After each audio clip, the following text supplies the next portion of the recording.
Bonjour, bienvenue sur la Magnétique. Donc bonjour Maxime. Alors on va faire un bref rappel pour nos auditeurs. Vous êtes donc ancien directeur régional de la Banque de France Occitanie et dirigeant de la société que vous avez fondée, Vigie Eco, où vous organisez des séminaires interactifs. Donc aujourd'hui avec Maxime on se retrouve, on va faire à peu près 1h30 d'enregistrement, mais on va découper ça en 7 vidéos. Les vidéos sont toutes indépendantes. Donc en ce moment, nous avons une actualité économique qui est dense. Si on résume, les marchés se sentent très bien. Et par rapport à l'inflation, elle a quand même bien reculé. Bonjour Joris et bonjour aux auditeurs de la Maïeutique qui viennent s'abonner pour réfléchir avec nous. Oui, alors les marchés, ce qui caractérise les marchés, je l'ai dit dans des émissions précédentes, c'est l'excès. L'excès, c'est dans la nature des marchés. L'euphorie. Et quand j'ai envie de faire de l'humour, je dis la schnouf monétaire. Bon, alors il y a eu de bons indicateurs d'inflation, vous les avez vus, c'est-à-dire la zone euro est descendue au-dessous de 3% d'inflation, 2,8%, aux États-Unis aussi, environ 3%, alors qu'on est parti de 11%, et donc les marchés ont dit ça y est, c'est terminé, tout va bien, les banques centrales vont baisser leur taux d'intérêt.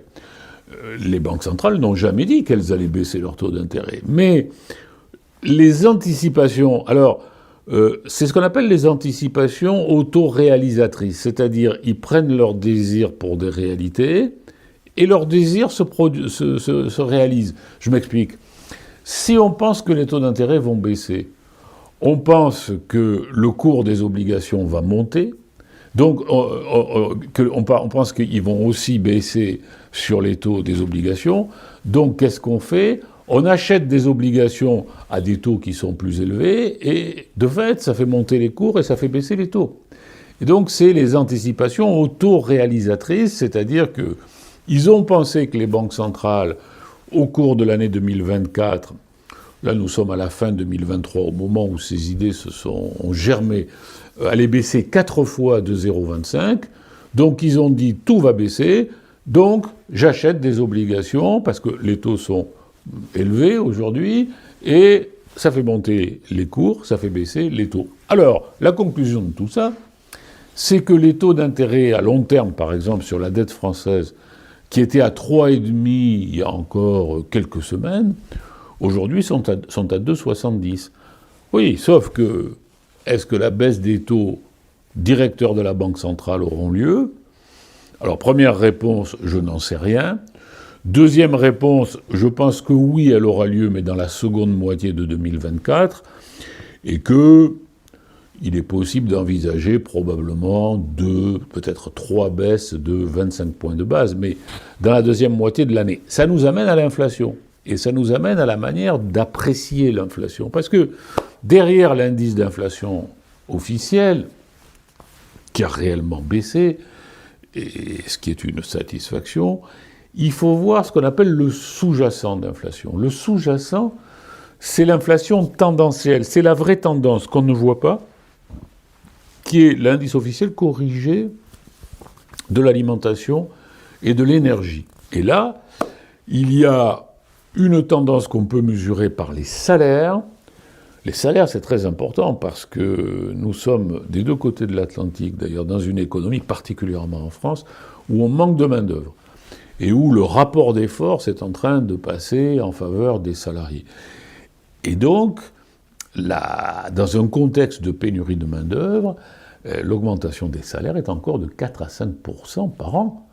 Et ça, c'est de l'inflation. Et c'est de l'inflation auto-entretenue, parce que si les salaires augmentent, il va falloir couvrir en augmentant les prix. Et les services, parce que les services reflètent mieux l'inflation sous-jacente que l'indice officiel. Et là, on est de nouveau dans la zone des 4-5%. Donc, moralité, l'inflation a beaucoup baissé, mais le sous-jacent d'inflation est là. Nous sommes dans un monde qui se démondialise et qui se fragmente. Le commerce international est moins important qu'il était il y a quelques années, en termes relatifs. Et donc, la conséquence, c'est que nous sommes dans un monde qui va rester très cher, parce que à partir du moment où il y a moins d'échanges internationaux, où on revient à une certaine résilience des produits locaux, la souveraineté, hein, le président de la République en parle souvent. Moi, je suis à fond pour la résilience et la souveraineté, mais ça coûte cher. Bon, donc il y a un contexte quand même inflationniste qui est loin d'avoir disparu, et c'est ce qui fait que je trouve que les marchés se sont un peu shootés par avance à la drogue monétaire. Alors moi je suis en désaccord avec ça, je crois qu'il faut garder la tête froide, le prix des actions est trop élevé, on pourra en reparler si vous voulez, le prix de l'immobilier n'a pas baissé, il est beaucoup trop élevé, donc à mon avis les marchés vont baisser. Et les taux d'intérêt peuvent même remonter un peu. Je ne parle pas de la Banque centrale, hein, je parle des taux du marché, c'est-à-dire les taux à 10 ans. Quant aux taux de la Banque centrale, je pense oui qu'ils baisseront dans la deuxième moitié de l'année, mais ce n'est pas fait. Et ils ont fait comme si c'était déjà fait. Mais peut-il y avoir un contre-pied des banques centrales? Alors, pour qu'il y ait un contre-pied, il faudrait que l'inflation accélère. Bon, je ne pense pas qu'elle va accélérer, je pense même qu'elle va continuer à baisser, mais c'est plutôt sur le timing. Hein, c'est-à-dire que quand les marchés se sont emballés, c'est ce que je viens de décrire, hein, on était au mois de novembre à peu près, hein, courant décembre, ils étaient persuadés que la Banque centrale allait baisser ses taux d'intérêt dès le mois de mars, la Banque centrale européenne, dès le mois de mars. Et j'ai fait une petite expérience, il disait, au vu du discours d'Isabelle Schnabel, personne ne connaît Isabelle Schnabel, sur la maïeutique, c'est la vice-présidente de la BCE, c'est la chef économique, c'est le bras droit de Christine Lagarde pour les questions macroéconomiques. Au vu de son discours, les marchés sont persuadés que les taux d'intérêt vont baisser dès le mois de mars. Alors moi, je me suis rué sur le discours d'Isabelle Schnabel, c'est une Allemande. J'ai lu en anglais, mais elle ne dit pas ça du tout. Elle dit qu'il faut faire très attention à l'évolution de l'indicateur sur les salaires et de l'indicateur sur les services. C'est exactement ce que je viens de vous dire. Et en fait, elle dit, la tendance est de 4-5%. C'est exactement ce que je viens de vous dire. Elle dit, wait and see. Il faut attendre et voir. Bon. Et donc, ils se sont racontés une histoire. Et il y a beaucoup d'économistes qui racontent des histoires, hein, en disant, bah, voilà, ça y est, on est à la veille d'une croissance importante, les marchés vont s'envoler. Bon, pas du tout, pas du tout.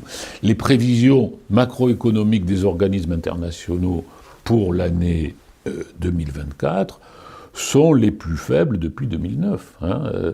Et on va peut-être y revenir. Le monde est en récession industrielle, l'Europe est en récession. Tout court, pas industrielle et globale.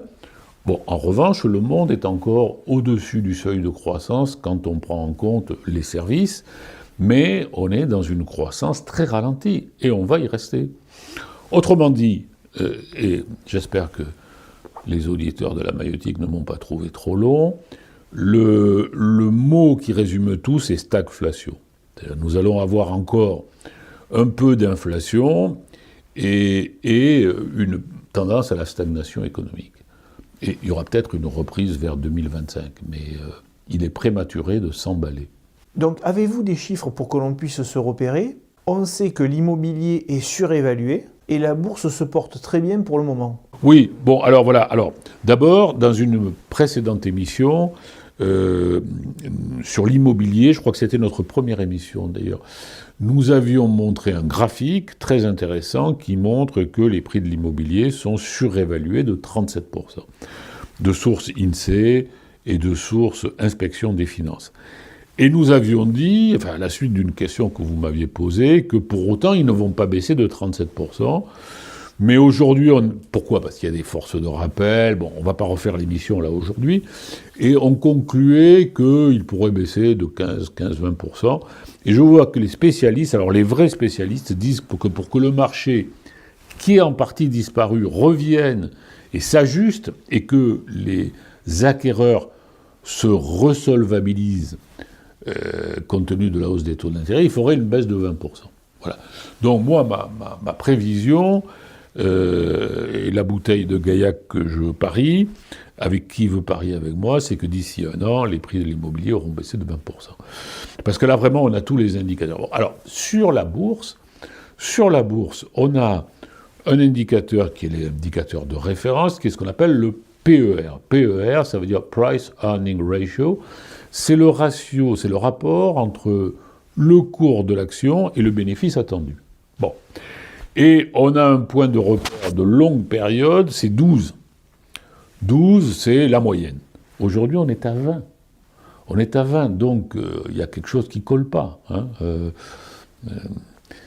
Ou alors on croit qu'on est aveugle et nous sommes à la veille d'un grand boom économique. Moi, je ne crois pas, hein, franchement. Hein. Donc là aussi, il va falloir bien revenir vers les faits.